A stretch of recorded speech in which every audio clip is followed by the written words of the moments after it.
যারা হয়তো আন্দোলন সংগ্রামে ছিলেন না, যারা এই স্বৈর শাসকের বিরুদ্ধে, ফেসিবাদের বিরুদ্ধে একদিনও কথা বলে নাই, তারা উপদেষ্টা হয়েছে।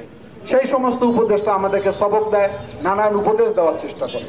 আমরা বলি যে আমরা জনবান্ধব একটি রাজনৈতিক দল।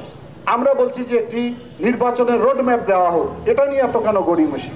আমাদের প্রধান উপদেষ্টা জাপানে গিয়ে বললেন একটি রাজনৈতিক দলেই নাকি শুধু ডিসেম্বরে নির্বাচন চায়। এখন গতকাল ধরে এটি একটু হাস্যরস হয়েছে, এখন দেখা যাচ্ছে সবাই চায়, মাত্র 2টা দলই চায় না।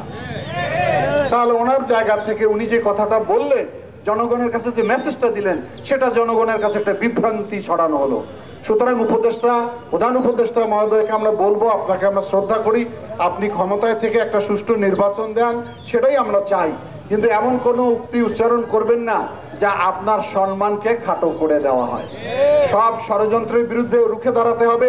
সাম্প্রতিক সময়ে একটি নতুন পুরানা ফেসিবাদ, অর্থাৎ ফেসিবাদের যে 1 নম্বর দোসর ছিল, 16টি বছর যারা রাষ্ট্র ক্ষমতায় থাকার জন্য সহযোগিতা করেছে, অবৈধ নির্বাচনে অংশগ্রহণ করে কোটি কোটি টাকা সরকারের কাছ থেকে নিয়েছে, ভারতের সফর করতে গিয়ে বলেছে, ভারত কি বলেছে সেটা ভারতের নির্দেশ ছাড়া আমি বলতে পারবো না, সেই জাতীয় পার্টি আবার মাথা চাড়া দেওয়ার চেষ্টা করছে। বলতে হবে এরাই 16টি বছর এই শেখ হাসিনা রাষ্ট্র ক্ষমতায় বসার দোসর ছিল। এরা ভাবনন্দন জানিয়ে আমি আমার কথা এখানে শেষ করলাম। ধন্যবাদ সবাইকে।